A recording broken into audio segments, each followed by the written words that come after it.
जय श्री कृष्ण दोस्तों, हर हर महादेव। आप सभी का आपके अपने चैनल शिव साधना स्पार्क में बहुत बहुत स्वागत है। दोस्तों, आज इस वीडियो में हम 16 सोमवार व्रत में सुने जाने वाली कथा का श्रवण करेंगे। बोली भगवान भोलेनाथ की जय। ज्वालापुर नामक नगर में एक बहुत धनी साहूकार रहता था। उसके घर में धन की कोई कमी नहीं थी। उसे केवल एक दुख था कि उसका कोई पुत्र नहीं था। वह दिन रात यही चिंता करता रहता था। वह पुत्र पाने की कामना से प्रत्येक सोमवार को शिवजी का व्रत और पूजन करता था तथा संध्या काल में शिव मंदिर में जाकर भगवान शिव के सामने दीपक जलाता था। उसके इस प्रकार भक्ति भाव को देखकर एक दिन माता पार्वती जी ने भगवान शिव से कहा, प्रभु, यह साहूकार आपका अनुयायी भक्त है और सदैव आपका व्रत और पूजन श्रद्धा पूर्वक करता है। आपको इसकी मनोकामना पूरी करनी चाहिए। माता पार्वती की बात सुनकर शिवजी ने कहा, हे पार्वती, यह संसार कर्म क्षेत्र है। जिस प्रकार किसान खेत में जैसा बीज बोता है वैसा ही फल काटता है, उसी प्रकार इस संसार में हर व्यक्ति अपने कर्मों के अनुसार ही फल भोगता है। तब माता पार्वती ने अत्यंत आग्रह के साथ कहा, प्रभु, यह साहूकार आपका अनुयायी भक्त है और यदि इसे कोई दुख है तो वह दुख आपको अवश्य ही दूर करना चाहिए, क्योंकि आप सदैव अपने भक्तों पर दयालु रहकर उनके दुखों को दूर करते हैं। यदि आप ऐसा नहीं करेंगे तो मनुष्य आपकी सेवा और व्रत क्यों करेंगे। माता पार्वती का ऐसा आग्रह देखकर भगवान शिव ने कहा, हे पार्वती, इस साहूकार के कोई पुत्र नहीं है। इसी चिंता में यह दुखी रहता है। इसके भाग्य में पुत्र न होने पर भी मैं इसे पुत्र की प्राप्ति का वर देता हूँ। इसे पुत्र की आयु केवल 12 वर्ष की होगी। इसके पश्चात वह मृत्यु को प्राप्त हो जाएगा। इसके लिए इससे अधिक मैं और कुछ नहीं कर सकता। यह सारा वार्तालाप साहूकार सुन रहा था। इससे उसे ना तो कोई प्रसन्नता हुई और ना ही दुख हुआ। वह पहले की तरह भगवान शिव जी का व्रत और पूजन करता रहा। कुछ समय बीतने पर साहूकार की स्त्री गर्भवती हुई और 10वें महीने में उसे एक अति सुंदर पुत्र प्राप्त हुआ। साहूकार के घर में बहुत खुशियां मनाई गई। साहूकार ने निर्धनों तथा ब्राह्मणों को अन्न, वस्त्र, धन आदि का दान किया। उसने किसी को अपने पुत्र की आयु का भेद नहीं बताया। जब वह बालक 11 वर्ष का हो गया तो उस बालक की माता ने साहूकार से बालक के विवाह आदि के लिए आग्रह किया, लेकिन साहूकार ने कहा, अभी मैं इसका विवाह नहीं करूँगा। इसे पढ़ने के लिए काशी जी भेजूंगा। फिर साहूकार ने अपने साले अर्थात बालक के मामा को बुलाकर और उसे बहुत सा धन देकर कहा, तुम इस बालक को पढ़ने के लिए काशी जी ले जाओ और रास्ते में जिस स्थान पर भी रुको वहाँ यज्ञ तथा ब्राह्मणों को भोजन कराने के बाद आगे जाना। वे दोनों मामा भांजे यज्ञ कराते और ब्राह्मणों को भोजन कराते हुए जा रहे थे। रास्ते में प्रतापनगर नामक शहर पड़ा। उस शहर के राजा की पुत्री का विवाह था, इसलिए शहर को अच्छी तरह सजाया गया था। दूसरे राजा का लड़का जो राजकुमारी से विवाह करने के लिए बारात लेकर आया था, वह एक आंख से काना था। उसका पिता इस बात से बहुत चिंतित था कि कहीं वर को देखकर कन्या के माता पिता विवाह से इनकार ना कर दे। इसलिए साहूकार के अति सुंदर बेटे को देखकर उसके मन में विचार आया कि क्यों न दरवाजे के समय इस लड़के को वर बनाकर ले जाया जाए। ऐसा विचार करके वर के पिता ने उस लड़के और उसके मामा से बात की तो वे दोनों तैयार हो गए। फिर उस लड़के को दूल्हे के कपड़े पहनाकर तथा घोड़ी पर चढ़ाकर दरवाजे पर ले जाया गया और सारा कार्य प्रसन्नता से पूरा हो गया। फिर वर के पिता ने सोचा कि विवाह कार्य भी इसी लड़के से करा लिया जाए।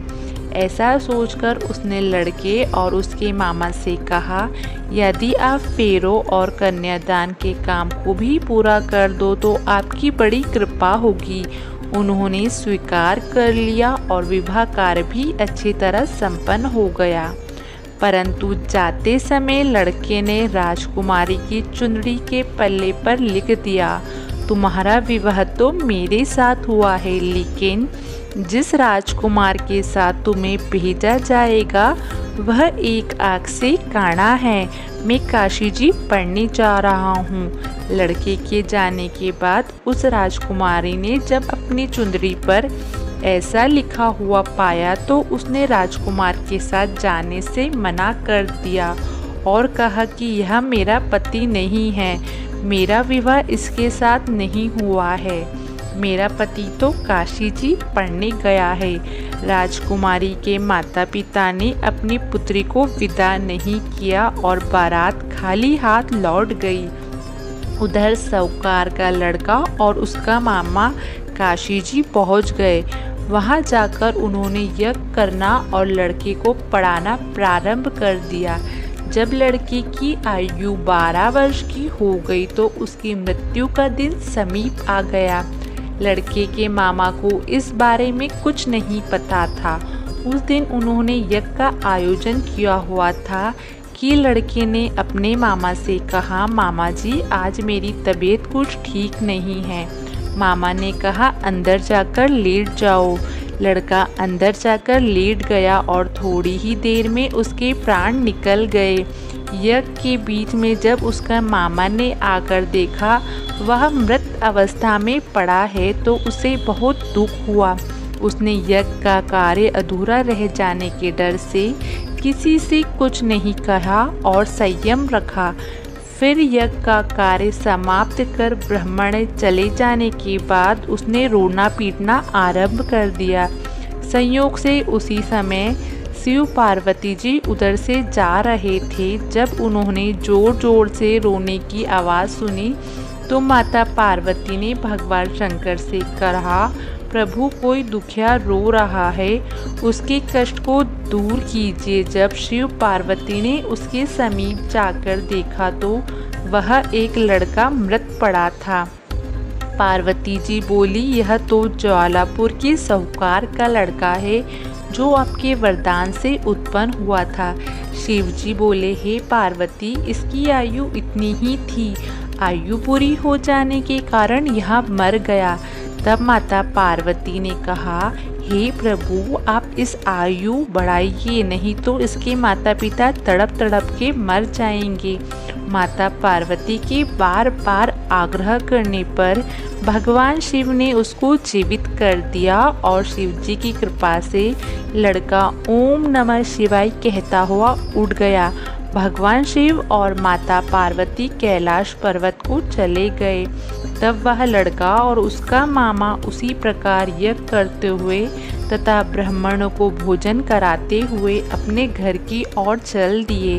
रास्ते में वे प्रताप नगर पहुँचे और वहाँ पर आकर उन्होंने यज्ञ आरंभ कर दिया।